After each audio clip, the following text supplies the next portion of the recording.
And this might seem on the surface a simple message, but as we always see, there's a level in which you can apply this to your life that's can be very significant.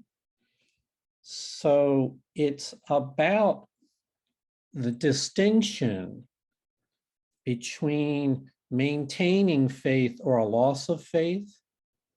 And by loss of faith, we'll include in that a loss of hope, a loss of belief, a loss of a sense of purpose.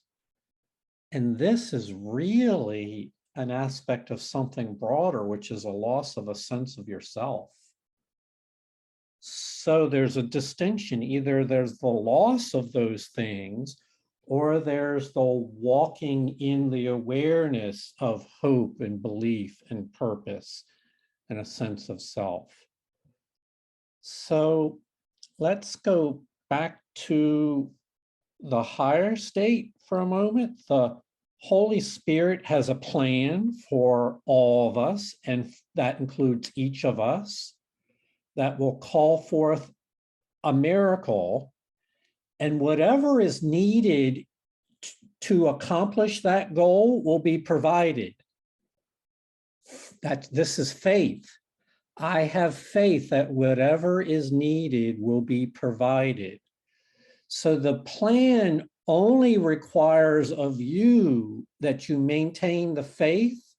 It's a faith in a higher plan, and it's a faith in your ability to serve in that higher plan, which includes faith in your brother to do his part in the plan.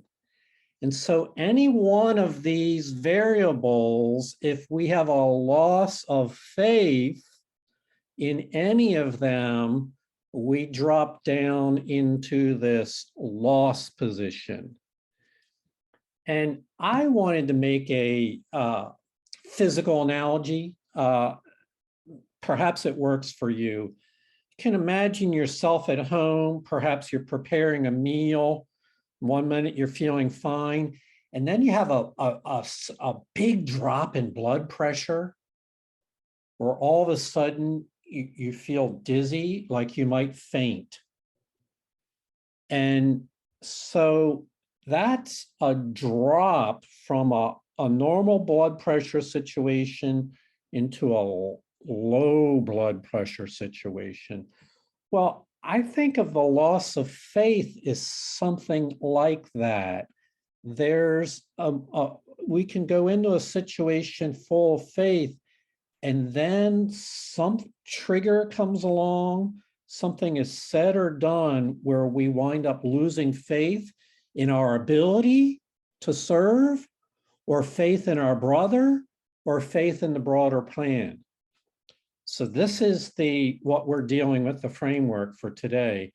And anytime we join with the Holy Spirit in the goal of truth, our faith is involved, just as the goal of illusions involves our faithlessness. That is always a potential there.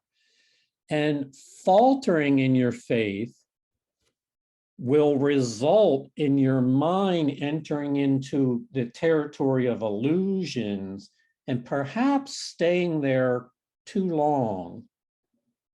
So as we practice miracle working, it's not saying we never go into illusions territory, but we don't want to stay there. We want to quickly recognize, just as you would with a drop of blood pressure, that I am in a state that I need some help, and we want to do what's necessary to take care of ourselves to restore our faith. So in Holy Spirit's plan, the truth always calls for your faith. It calls you to your higher self, to salvation, to peace, and all that is needed to attain those things. And your faith must grow in this program. The goal the Holy Spirit has for us is so high, so heavenly. Our faith must grow if we're going to keep that goal as our own goal. And here's where your faith is needed and your trust. Everything that is needed will be given, with one exception.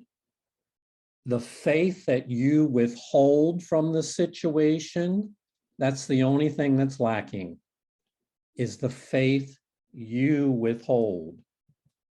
And so only what you refuse to give to the Holy Spirit's plan can be lacking in any situation. Confronted with any aspect of the situation that seems to be difficult, the ego will attempt to take this aspect elsewhere and resolve it there. And it will seem to be successful, except that this attempt conflicts with unity and must obscure the goal of truth. And peace will not be experienced except in fantasy. Truth has not come because faith has been denied, being withheld from where it rightfully belonged. Thus do you lose the understanding of the situation the goal of truth would bring. For fantasy solutions bring but the illusion of experience, and the illusion of peace is not the condition in which truth can enter. Situation where we are in balance and conscious of our sense of purpose, and then we're confronted with a situation that seems to be difficult. Maybe in a conversation with somebody, all of a sudden the conversation turns to a difficult topic. The ego then sees this as an opportunity to get anxious and afraid, and will attempt to then steer the situation away from the purpose of the Holy Spirit and into its own agenda, its own territory, where we're now in ego territory. This would be a loss of faith, because faith has been denied and withheld from where it rightfully belongs. So what we're saying is, in any situation when difficulties arise, that's a call for faith. That's the ego will attempt to make it into something else and take the situation elsewhere. But as practitioners of faith, we need to remain vigilant that this is where faith is most needed. Otherwise, we lose understanding of the situation and enter into ego fantasies. It's a condition in which truth is not available to us anymore. The reason I point this out, this can happen at any time. I even believe, in a broad sense, that this happens every day in some form or another. Every day there will be something will come up that might trigger you into a brief loss of faith. The substitutes for aspects of the situation are the witnesses to your lack of faith. They demonstrate that you did not believe the situation and the problem were in the same place. The problem was the lack of faith, and it is this you demonstrate when you remove it from its source and place it elsewhere. As a result, you do not see the problem. Had you not lacked faith that it could be solved, the problem would be gone, and the situation would have been meaningful to you, because the interference in the way of understanding would have been removed. To remove the problem elsewhere is to keep it, for you remove yourself from it and make it unsolvable. In any situation, a situation is a relationship between you and another. All of a sudden, a difficulty comes along. And when you most need faith in that challenging moments, the ego would shuttle your attention away into fear and anxiety and threat and attack and seek to resolve it elsewhere. The problem is the lack of faith. And you demonstrate this when you remove the situation from, I'm here. What am I here for? I'm here to represent Holy Spirit's plan for truth. And when you remove that to another place, that's the sudden loss of blood pressure, the sudden drop in one's faith. And thus we enter into momentarily the territory of the ego and are then vulnerable to its plan and purpose. Had you not lacked faith that it could be solved, that the problem could be solved in the Holy Spirit's plan, then we would not go there. So what are we saying? This can be subtle.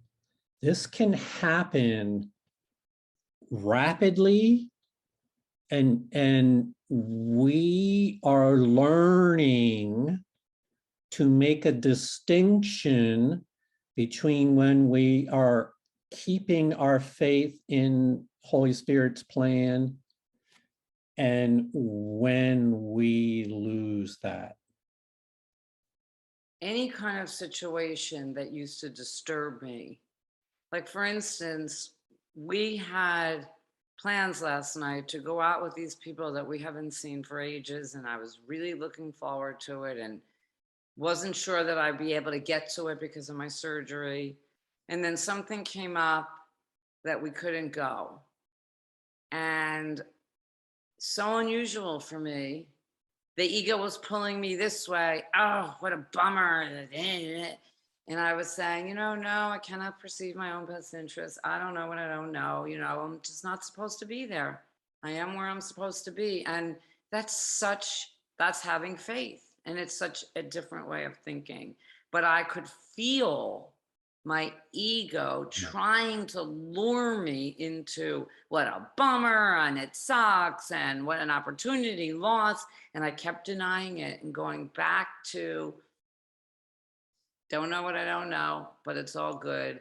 And that for me is,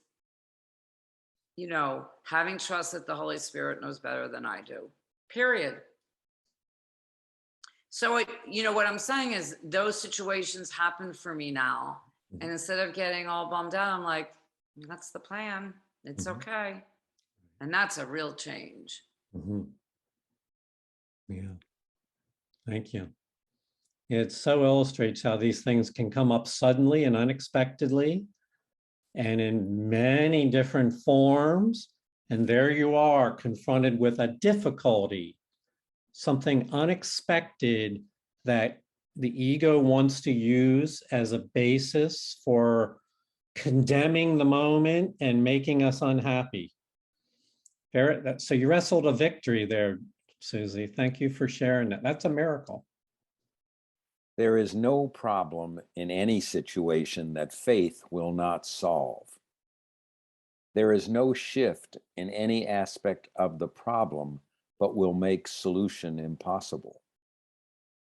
For if you shift part of the problem elsewhere, the meaning of the problem must be lost, and the solution to the problem is inherent in its meaning.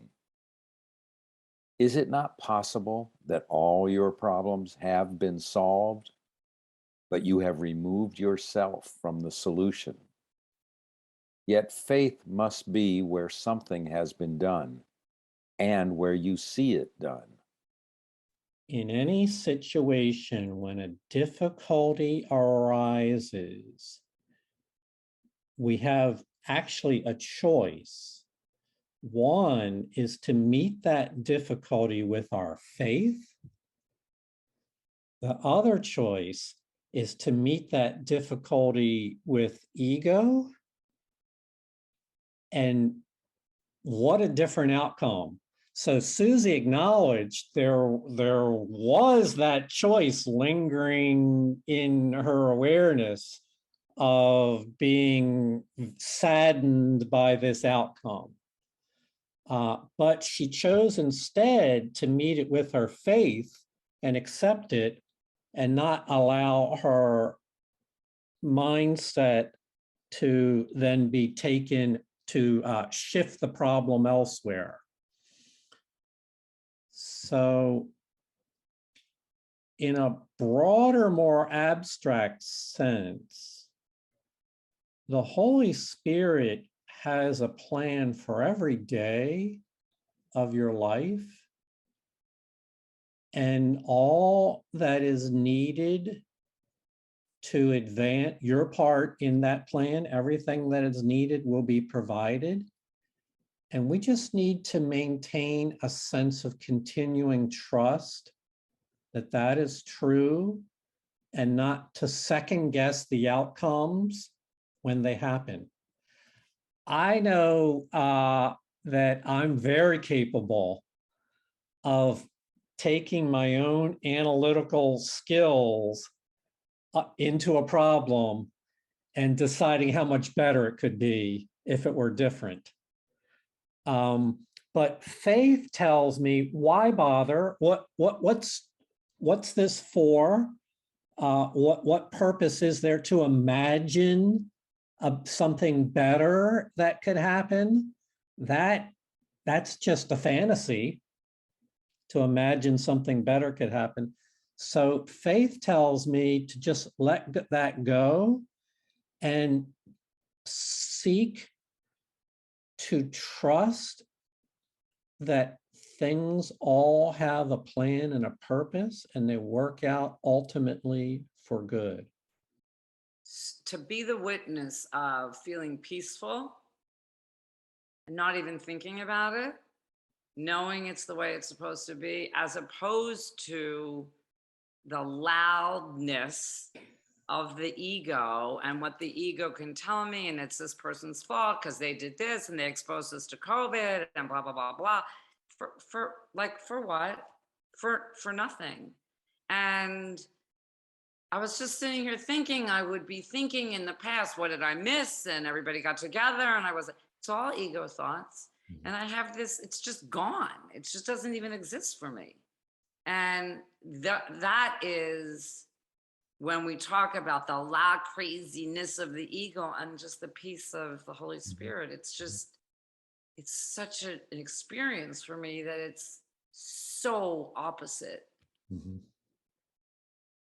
Yeah, it It's really just is. profound how this course is the truth. Susie, you're falling in love with the peaceful state. Yeah. Which actually is a lesson in itself. To have peace, you must want it. You must really prefer to be at peace, because these choices will confront us again and again. A situation is a relationship, being the joining of thoughts.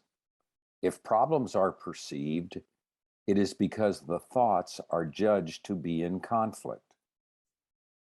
But if the goal is truth, this is impossible. Some idea of bodies must have entered, for minds cannot attack. The thought of bodies is the sign of faithlessness, for bodies cannot solve anything. It is their intrusion on the relationship, an error in your thoughts about the situation, which then becomes the justification for your lack of faith. You will make this error, but be not at all concerned with that. The error does not matter. Faithlessness brought to faith will never interfere with truth.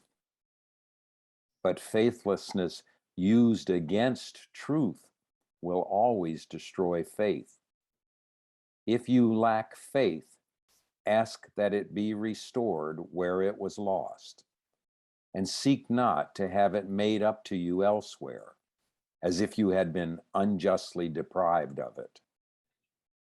And we're talking about faith and faithlessness. Faithlessness brought to faith will never interfere with truth, but faithlessness used against truth will always destroy faith.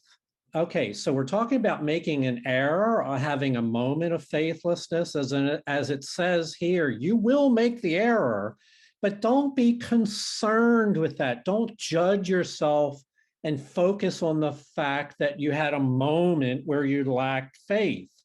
That's not, the error doesn't matter, because all that matters is the restoration of your faith. So that if you take your moment of faithlessness and bring it to faith, the faithlessness has no power to interfere with truth, because you're willing to surrender faithlessness into the hands of faith. This is another way of saying that you can't manage these matters all by yourself. You have to take, we read this last weekend, you have to take your little faith and lay it alongside the Holy Spirit, who adds her complete faith to it, and that's all that's needed. So faithlessness brought to faith will never interfere with truth. That you take your faithlessness and oppose the truth. You wind up so convinced of the hopeless, purposeless, despairing, fearful, faithless view of the ego that you buy into it, and you start using that as a weapon against the truth. Faithlessness used against truth will always destroy truth. What has actually happened is the power of your own mind is now being given to the arguments of the ego. And this all occurs on your inner plane, and you wind up using the power of your mind against the plan of the Holy Spirit. This, of course, is the goal of the ego, to use your mind against the goal of the Holy Spirit. So how do we resolve all that? If you do have a moment where you lack faith, remember, we're not concerned with the error doesn't matter. Ask that your faith be restored, and don't seek to resolve it in any other way. Immediately turn to the Holy Spirit and ask that it be your faith be restored. And I have one of my favorite images since I was a little kid. I got it, and it's the mustard seed, and it just, I think, I don't know, I was like little, like, I don't know, 8. Everything happened when I was 8. Like, Help those who anyway. don't, help those who Right. are perhaps not familiar with the mustard seed. Yeah, actually, where did I see it? I think it came up in the course. Somebody, maybe it's even in this course, but if you have just the faith of a mustard seed, Little that's tiny all you seed, need. right? And that is a very tiny thing. In fact, I went to Mom's Market and bought some mustard seeds and put them in these cute little jars, and I gave one to each of my kids and myself, and because it's so stinking cute, these little seeds. And they even like sell them for jewelry and pendants, like in these little glass, like ornamental things that you can wear around your neck, whatever.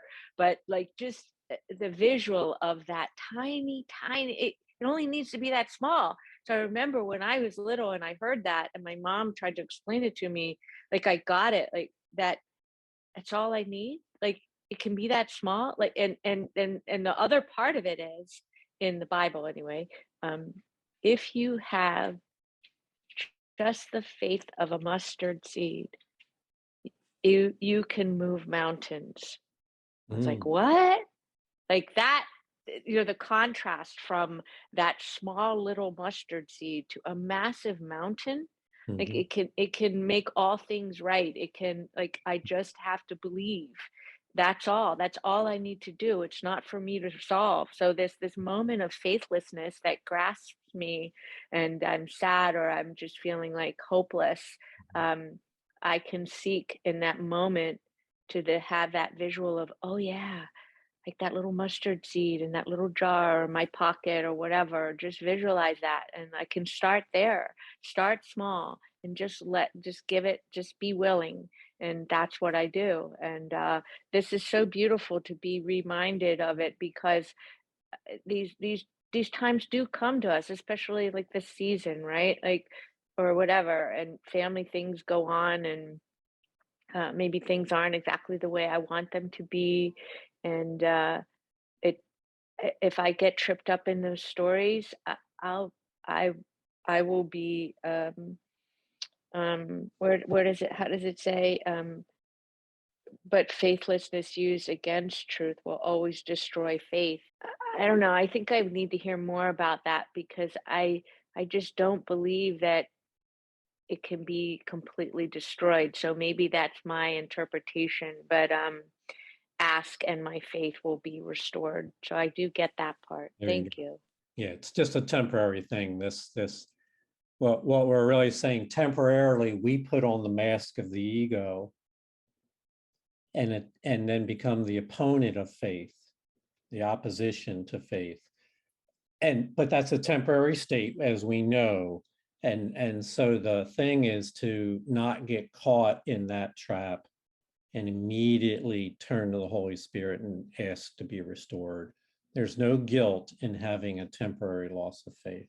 What I love is the Course tells us over and over again that we can't do it by ourselves. So I love this. If you lack faith, just ask. And it will be restored if we're really, really, really willing.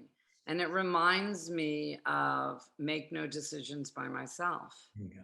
And I have a friend that's in A Course of Miracles. He might be on the call, I'm not sure. But when he has an issue, I always say to him, have you asked the Holy Spirit what to do? Have you asked the Holy Spirit what to do?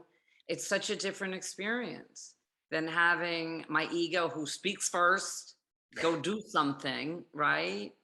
And so this kind of reminds me of just have faith and ask the Holy Spirit for guidance. And it always comes if I'm willing. Only what you have not given can be lacking in any situation. But remember this, the goal of holiness was set for your relationship and not by you. You did not set it, because holiness cannot be seen except through faith. And your relationship was not holy because your faith in your brother was so limited and little. Your faith must grow to meet the goal that has been set. The goal's reality will call this forth, for you will see that peace and faith will not come separately. What situation can you be in without faith and remain faithful to your brother? So we are talking about the Holy Spirit's goal of holiness set for your relationships with everyone, including yourself. And our faith must grow to meet this goal, but our faith grows when we join it with the Holy Spirit's infinite faith. She brings everything with her necessary for this outcome. The way they say it here is the reality of the goal of holiness will call forth the faith you need. For you will see that peace and faith do not come separately. they come together. And so think of it as the Holy Spirit has this giant reservoir with everything that's needed, but you must call it forth by inviting. This is the idea of hosting the Holy Spirit. From that perspective, the only thing that is in short supply is when you do not give a full measure of your faith to the situation. Only what you have not given can be lacking in any situation. Never can it be that the Holy Spirit has not given enough. Only what you have not given can be lacking in any situation. And by the way, that includes when you have an encounter with your brother might be at the end of his rope, lacking situation, seemingly, and you've been called to help. I know I faced this with a brother a couple months ago. It was overwhelming lack on their side, and I lost sight of it. That all that was real. I wish I had read this lesson then. Only what you have not given can be lacking in any situation, because I had assessed it that the situation was deeply lacking and that the brother's ability to respond to it was lacking. There's a loss of faith. There's a loss of faith that there's a bigger plan involved here than what the situation seems to offer. This was echoed in Susie's comments, that there's always something beyond what we're seeing in any situation that is the bigger goal, the bigger picture. So we do honor your growing faith to meet the goal of holiness that the Holy Spirit has set. And everything needed for that growth is available. You just have to be willing to consistently call it forth. Every situation in which you find yourself is but a means to meet the purpose set for your relationship. See it as something else, and you are faithless. Use not your faithlessness. Let it enter and look upon it calmly, but do not use it. Faithlessness is the servant of illusion and wholly faithful to its master. Use it, and it will carry you straight to illusions. Be tempted not by what it offers you. It interferes not with the goal, but with the value of the goal to you. Accept not the illusion of peace it offers, but look upon its offering and recognize it is illusion. So in a situation where we are tempted and become faithless and get carried straight to illusions, that so now we're in the ego's territory and identified with the ego mind, it provides what's called an illusion of peace. Now we're in familiar territory. Now we're in the territory where we've been here before. We can battle this out. We know this is well-known position here. It's called an illusion of peace or a fantasy of being in the right place, which is all but a deception for you to permit, to tolerate remaining there in that mindset and undergoing all the struggling and the internal conflict that mindset brings about. Do what's called a restoration, and remember that there's a bigger purpose that we're here for, and get back to that sense of purpose. The goal of illusion is as closely tied to faithlessness as faith to truth. If you lack faith in anyone to fulfill, and perfectly, his part in any situation dedicated in advance to truth, your dedication is divided. And so you have been faithless to your brother and used your faithlessness against him. No relationship is holy unless its holiness goes with it everywhere.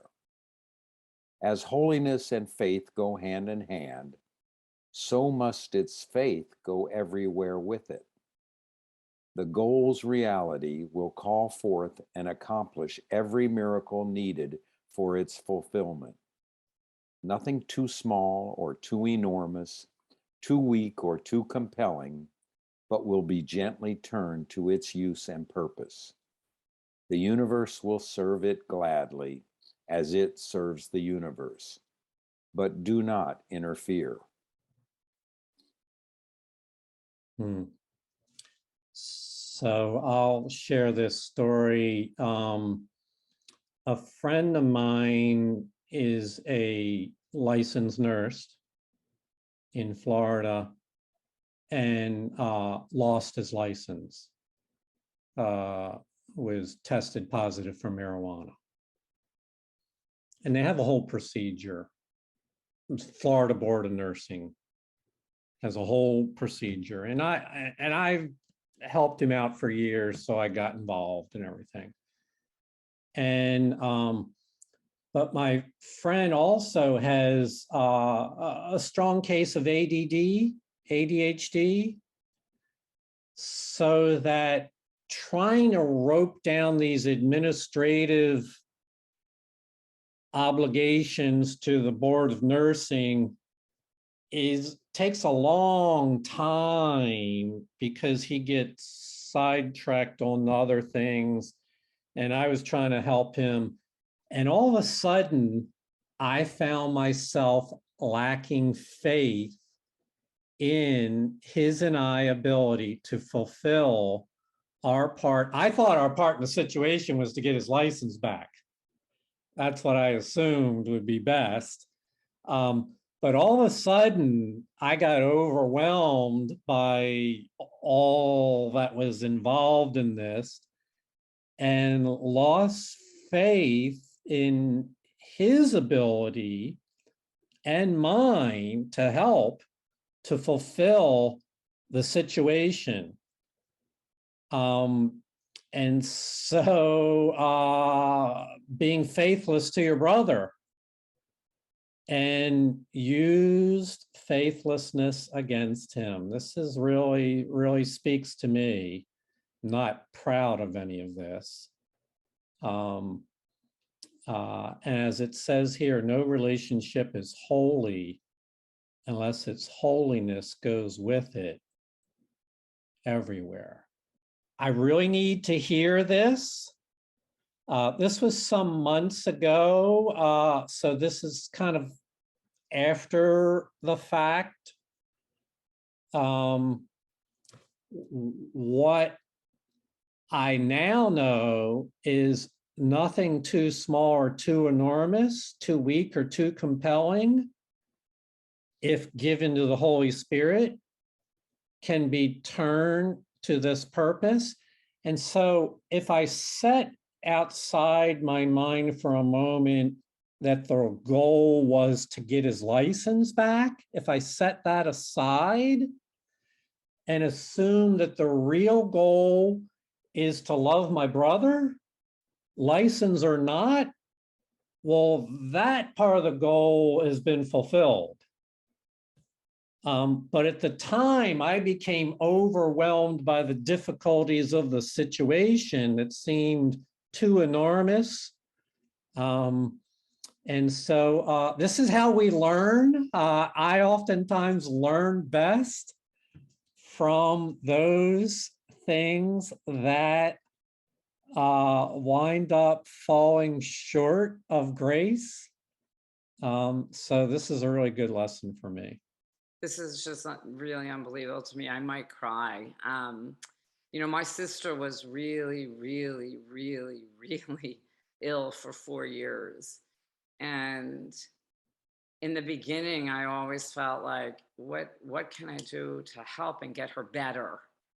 And how many times should I go to Philadelphia and talk to the doctors or, you know, and then I started taking A Course in Miracles a couple years ago.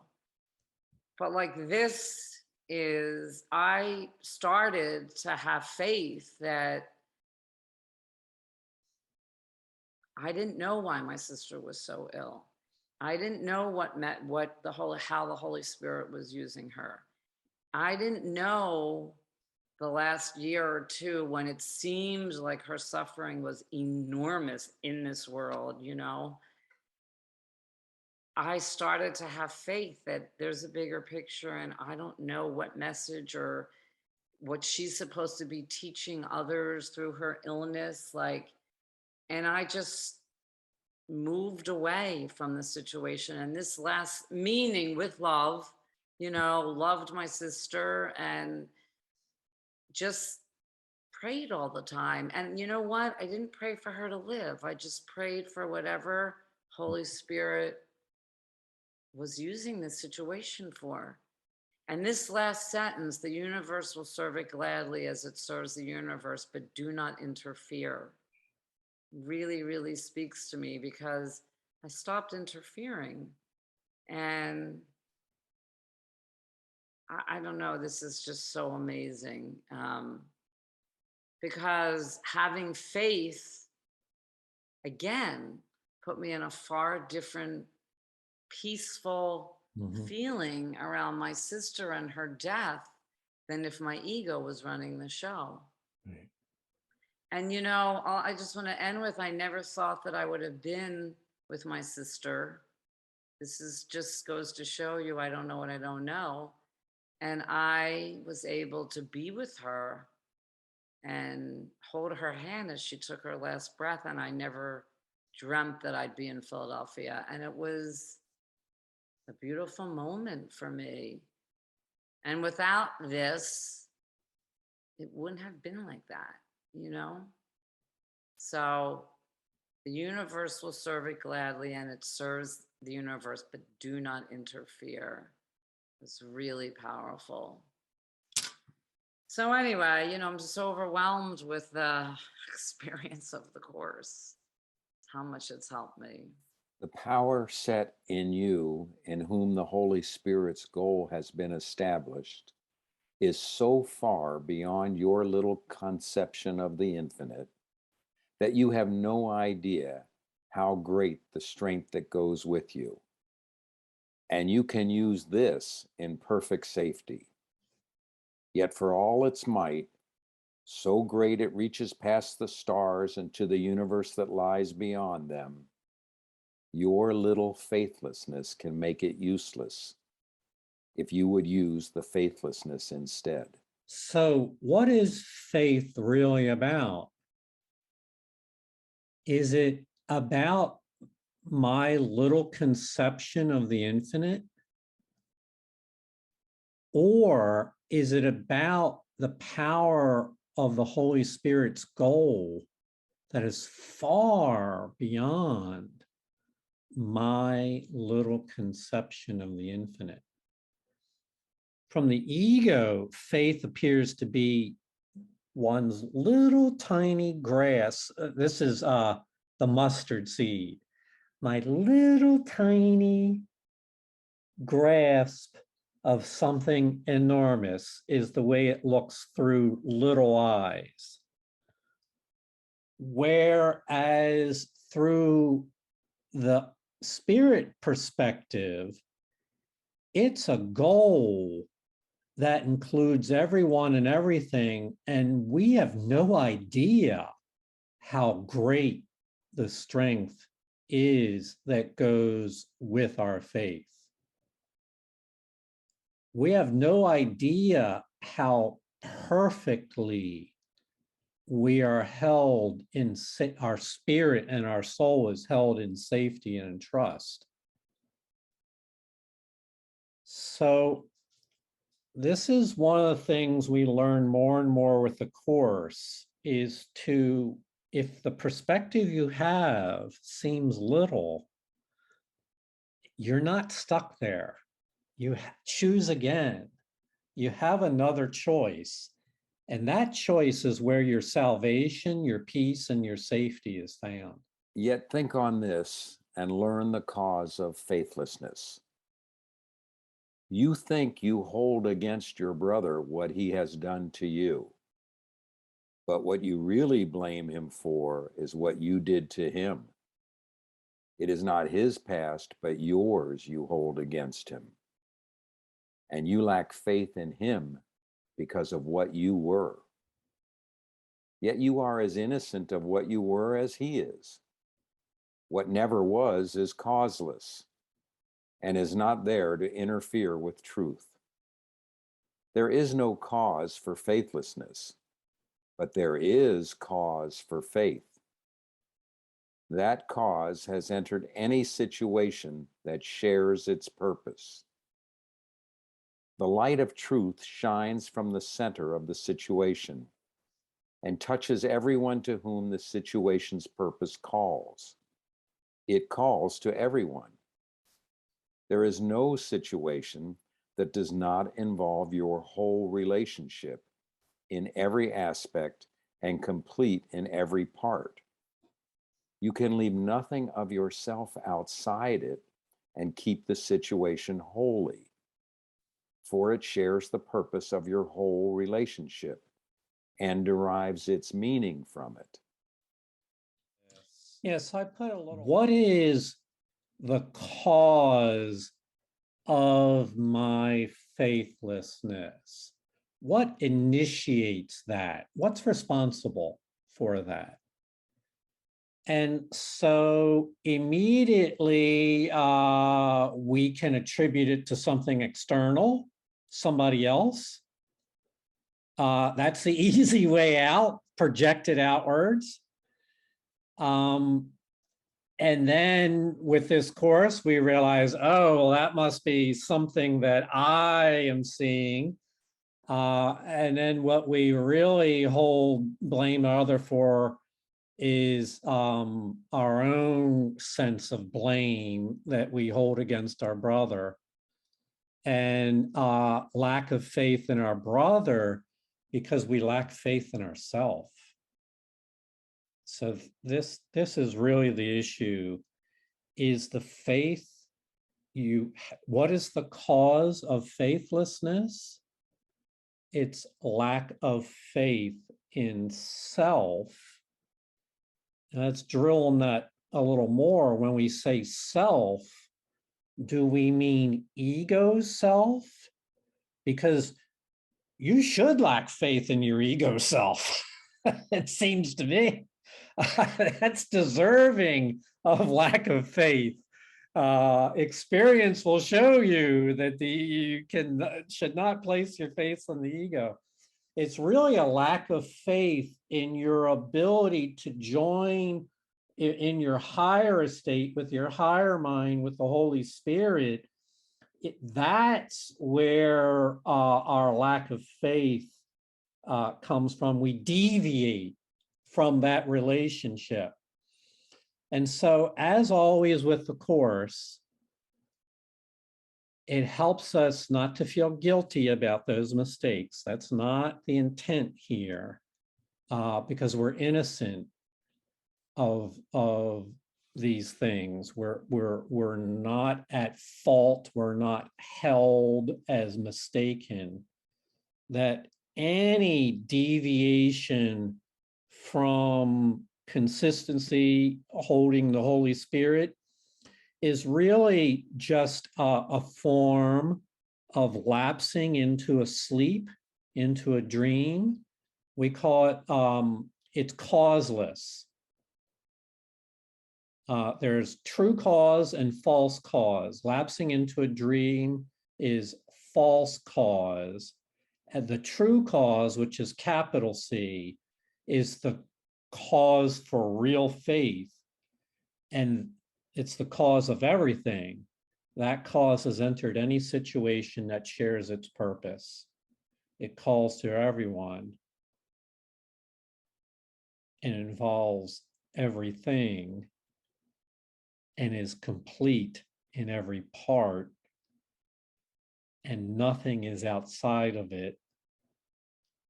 And it shares the purpose of the entire relationship, of the entire sonship. This, David, goes back to that concept of when you're working with one person,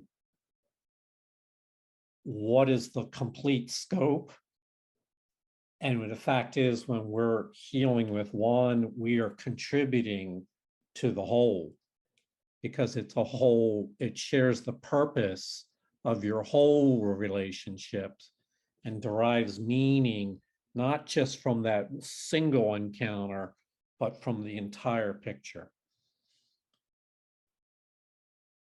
So harder to get a grasp of that. That's more abstract because it involves a concept of the totality, but know that every piece is a vital part of the whole.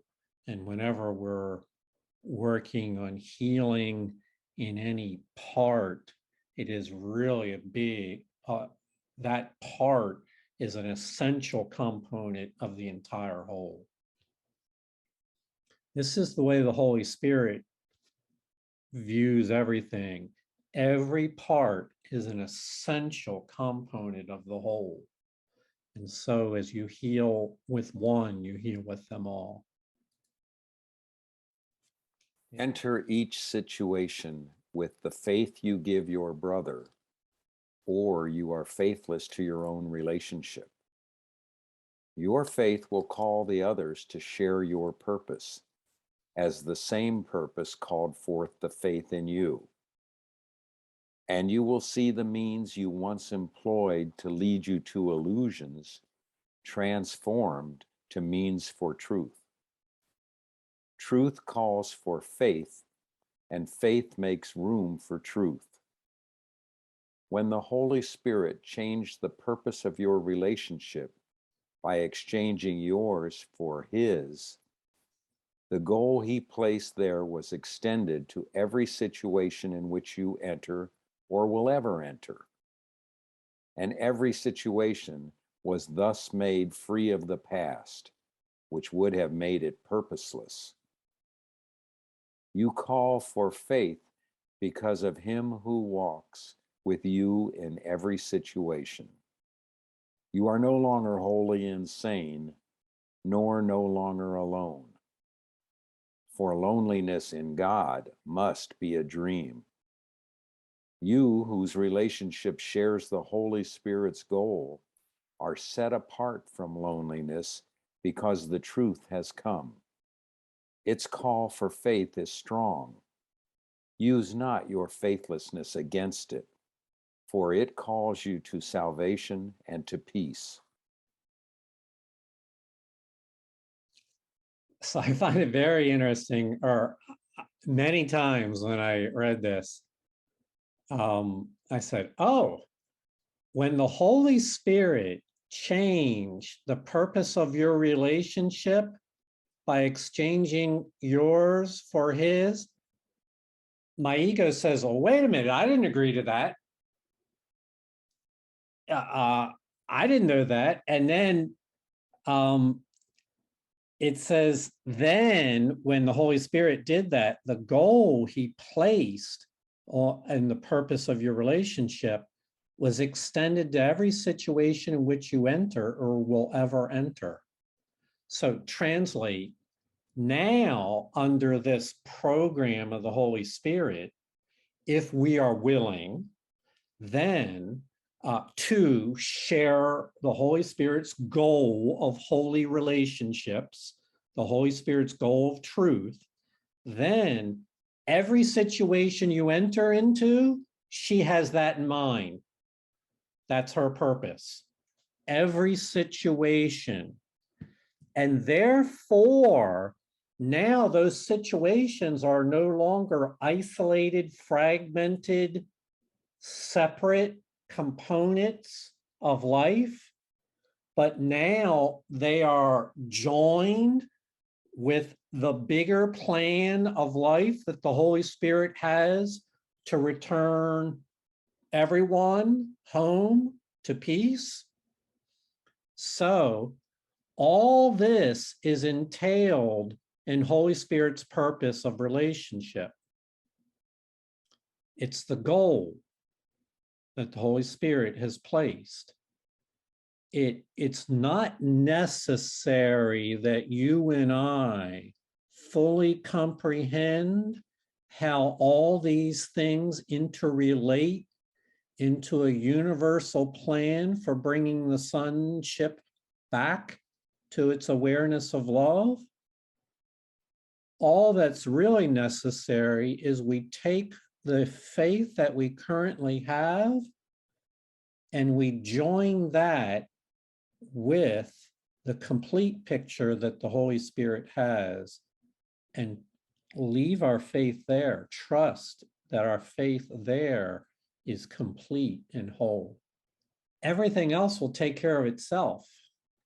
As it's said in the beginning, once we do that, everything that is necessary for the Holy Spirit's goal in any situation will be provided.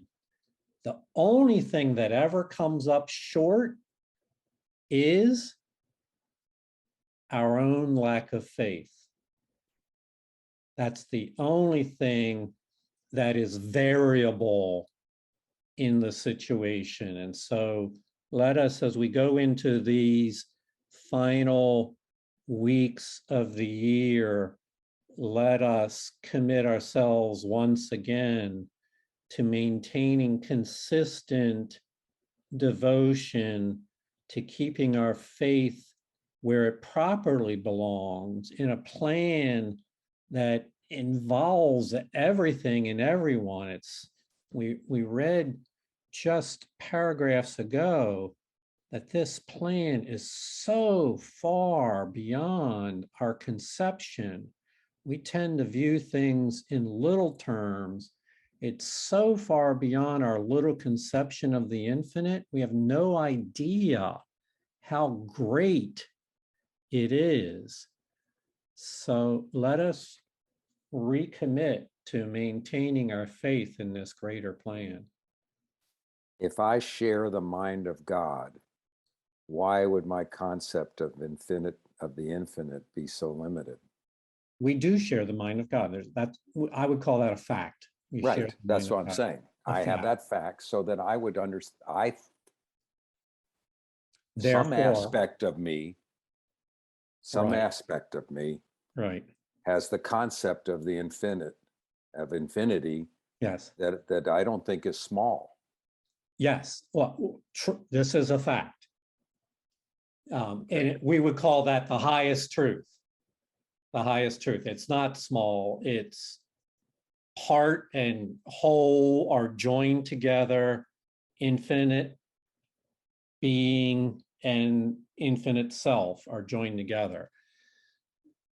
The issue is in the mind's awareness or lack of awareness of these things, when we impose limitations on ourselves, so immediately, for instance, the time-space belief system is a limitation. Only the past can impose limitations on myself.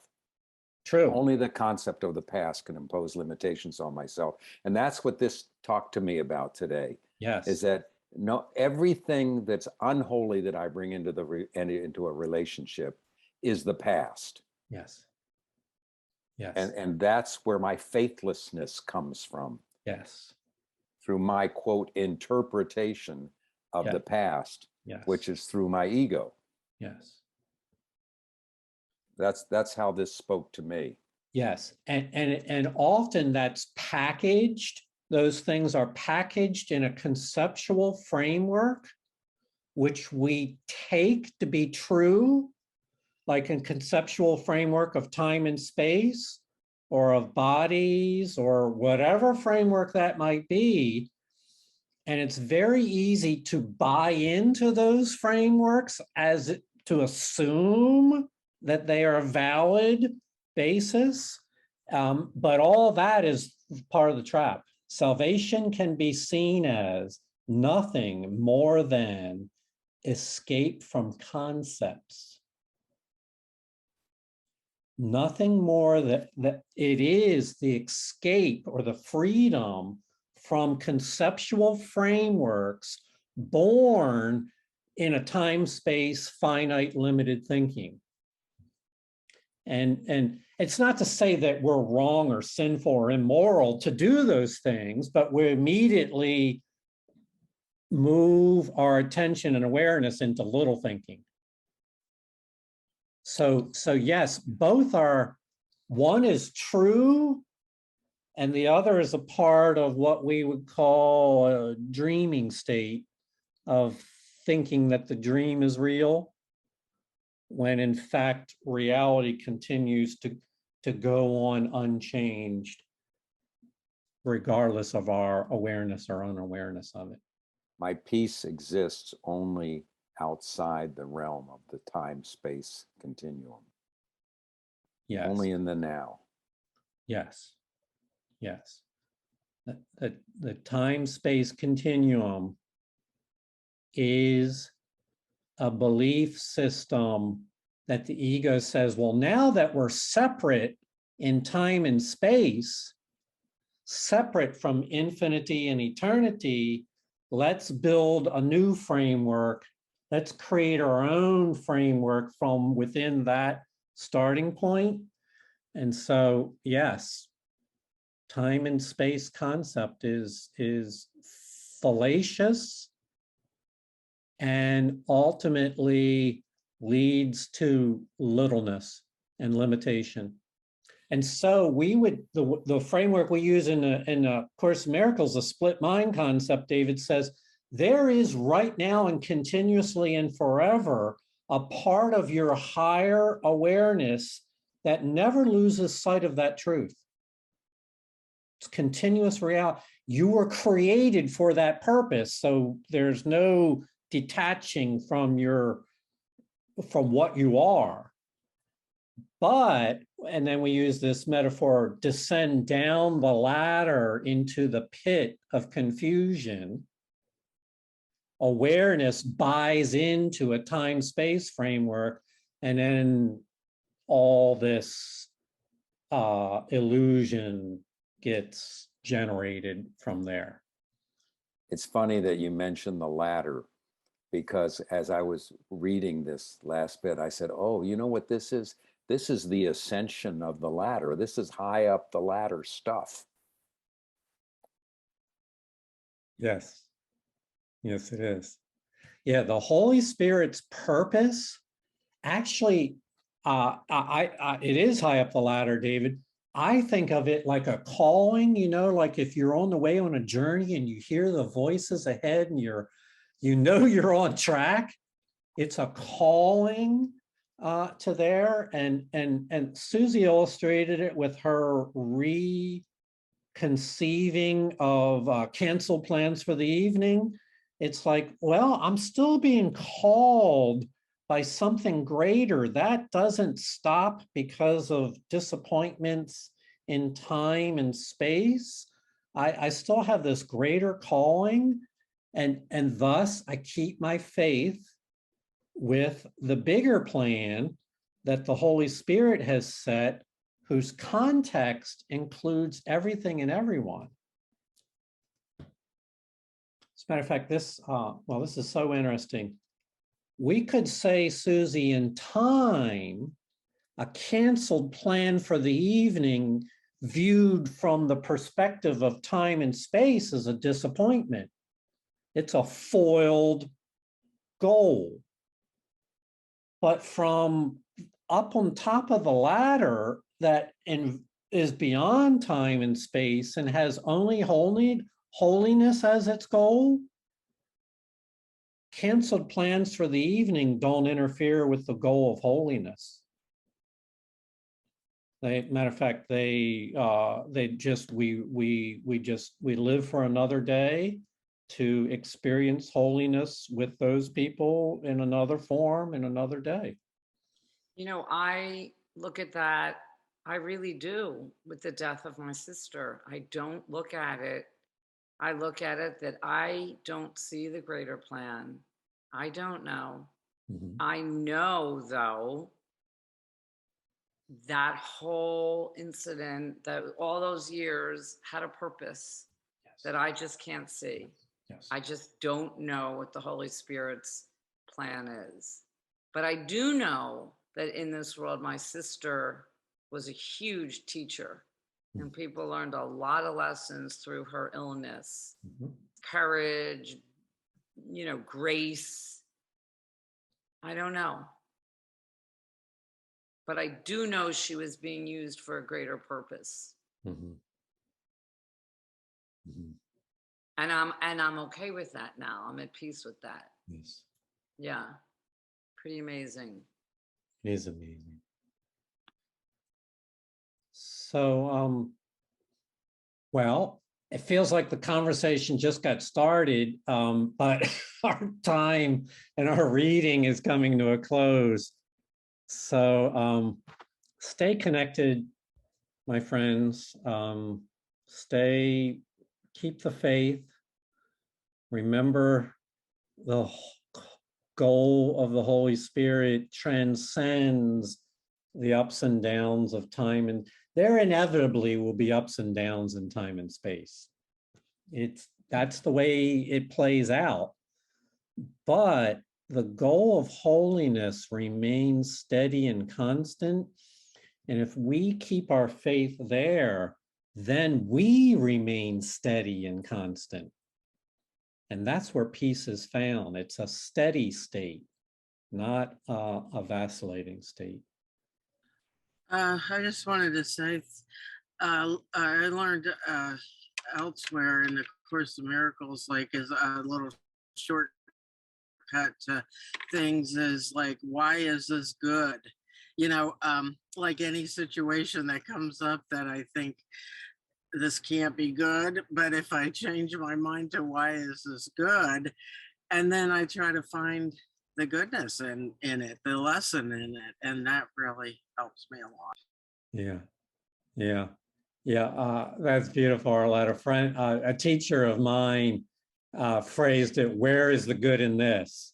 Or "How can I see the good in this?" The same thing as what you're saying is to look to remain faithful even when difficulties come along. So we in this class format, we'll see you again in January 8th. Sundays and Mondays, we'll see you tomorrow. And so thank you, David, for reading. Thank you all for this year, this day, this time, for sharing your hearts and souls in this journey. We are a part of what we've been waiting for. Thank you. Namaste. Namaste. Happy holidays, everybody. Happy Thanks, holidays. everybody. Love you Love all. Bye, you. Vivian. Love you all so much. Love you Much love. so much. Hate to go. Maybe I'll see So you grateful. tomorrow. Yeah. Good class today. Thank you. Bye, Thank you for everybody. reading, Brother David. Thank you for sharing your story, Susie. It was made it very meaningful. Well, Course in Miracles has helped me so much.